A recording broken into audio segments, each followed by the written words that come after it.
Hello students, you are most welcome. आज हम आपको इसका जो भी नोट्स है मैंने पहले आपको डाल दिया है। कुछ मैं आपको समझाने का प्रयास कर रहा हूँ इसके बारे में, तो इसको आप ध्यान से समझिएगा कि नोट्स आपके पास पहुँच चुके हैं, उससे आप अपना देखिए और समझिए। पहली चीज़ तो एक डाली हमने आपको केल्विन बेंसन चक्र। तो जो केल्विन बेंसन चक्र आपका है ये क्या है? ठीक, ये आपका जो होता है इसमें प्रकाश संश्लेषण की क्रिया दो चरणों में पूर्ण हो जाती है। एक होती है प्रकाशीय क्रिया और दूसरी होती है अप्रकाशीय क्रिया, जिसका डिटेल मैंने आपको प्रकाश संश्लेषण की क्रिया विधि में भी बताया था कि जो प्रकाशीय क्रिया होती है वो प्रकाश की उपस्थिति में होती है, हरित लवक के ग्रहणा में होती है, और जो अप्रकाशीय क्रिया होती है वो हरित लवक के स्ट्रोमा में होती है। इन्हीं दोनों चरणों को मिला करके केल्विन बेंसन चक्र तैयार किया गया। इन्हीं दोनों क्रियाओं पर ही आधारित है। तो दो चरणों में जो पूर्ण हो रही, पहला चरण आपका है प्रकाशीय क्रिया। जैसा कि आप जानते हैं प्रकाश की उपस्थिति में ही हरित लवक ग्रहणा में ये होती है अपक्रिया आपकी, हरित लवक के ग्रहणा में। और इस अपक्रिया के दौरान ATP एडेनोसिन ट्राइफॉस्फेट तथा NADP इंटू 2H अणु का निर्माण होता है, जैसा कि आप फिगर में भी देख रहे हैं। और जो अप्रकाशीय क्रिया है जिसको केल्विन बेंसन चक्र कहा जाता है प्रमुख रूप से, यह क्रिया आपकी हरित लवक के स्ट्रोमा में होती है।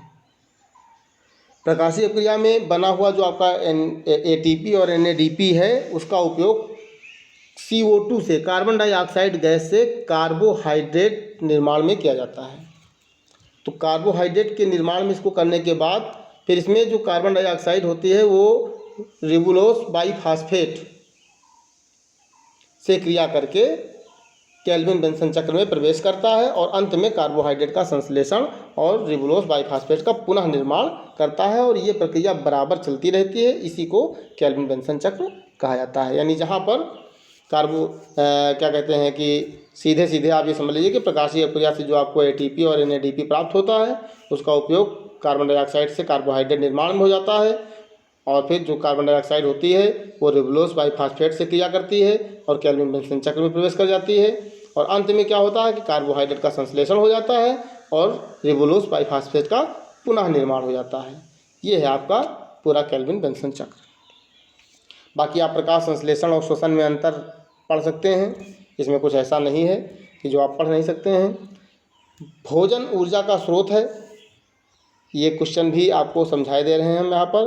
देखिए, प्रकाश संश्लेषण प्रक्रिया में प्रकाश ऊर्जा का रासायनिक ऊर्जा में बदलना, कार्बनिक पदार्थों में संचित होना, ये प्रमुख चीज़ है। हरे पौधे जो होते हैं प्रकाश संश्लेषण की क्रिया करते हैं और इस प्रक्रिया में प्रकाश ऊर्जा को रासायनिक ऊर्जा में बदल करके कार्बनिक भोज्य पदार्थों में संचित कर देते हैं। और कार्बनिक भोज्य पदार्थों का उपयोग ही जीवधारी भोजन के रूप में करते हैं। फिर जो कोशिकाओं में इन कार्बनिक भोज्य पदार्थों का जो है ऑक्सीकरण यानी ऑक्सीडेशन होता है, तो ऑक्सीडेशन होने के बाद रासायनिक ऊर्जा गतिज ऊर्जा में मुक्त हो जाती है और गतिज ऊर्जा फिर जाकर के ATP में संचित होती है। और ATP जो होती है वो संचित ऊर्जा जैविक ऊर्जा के काम आती है और यही भोजन ऊर्जा का प्रमुख स्रोत भी माना गया है।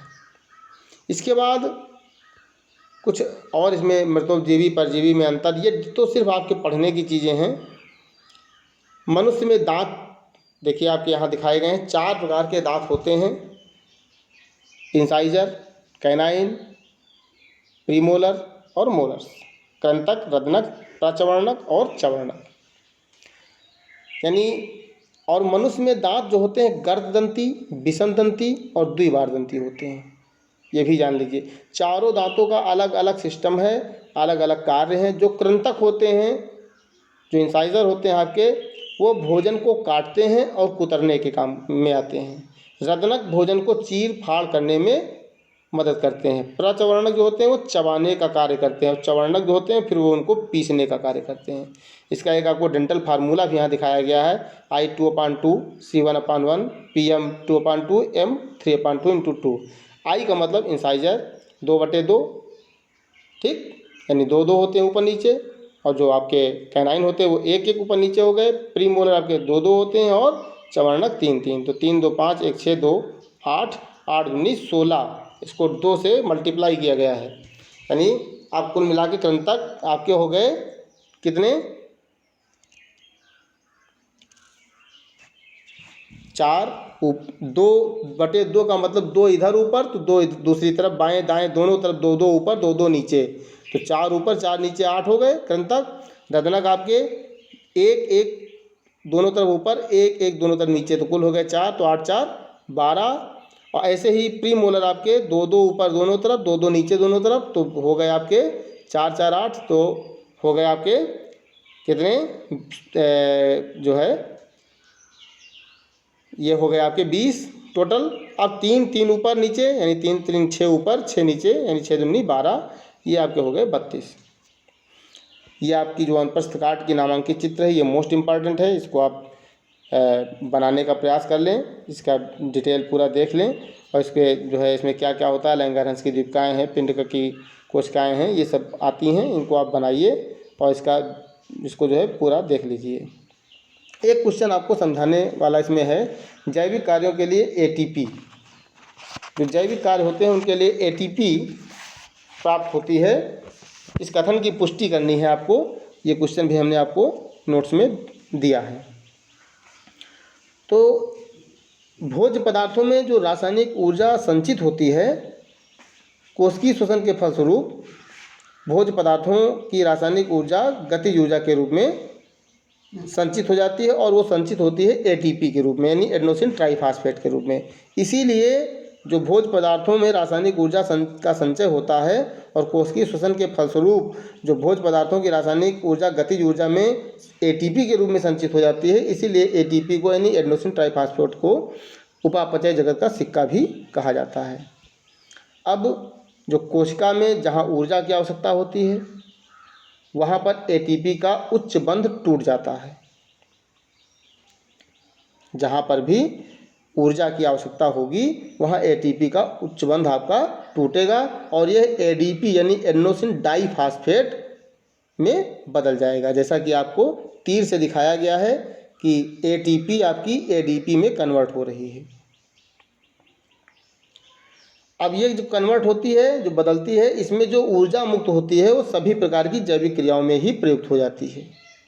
इस तरह से एक स्ट्रक्चर आपको दिखाया गया कि ऑक्सीडेशन होता है, पहले कार्बोहाइड्रेट वसा प्रोटीन का जारण होता है, जिससे ऊर्जा फास्फेट के रूप में निकलती है, जो कि एडेनोसिन ट्राइफॉस्फेट से एडेनोसिन डाइफॉस्फेट में जो है आपकी संचित हो जाती है। और उसके बाद फिर ऊर्जा व्यय जो होती है, तो ऊर्जा का जो व्यय होता है यहाँ पर, यानी जो ऊर्जा कार्य में लग जाती है वो तो कार्य में चली गई, लेकिन जो ऊर्जा मुक्त हुई वो मुक्त ऊर्जा सभी प्रकार के जैविक क्रियाओं में ही प्रयुक्त हो रही है।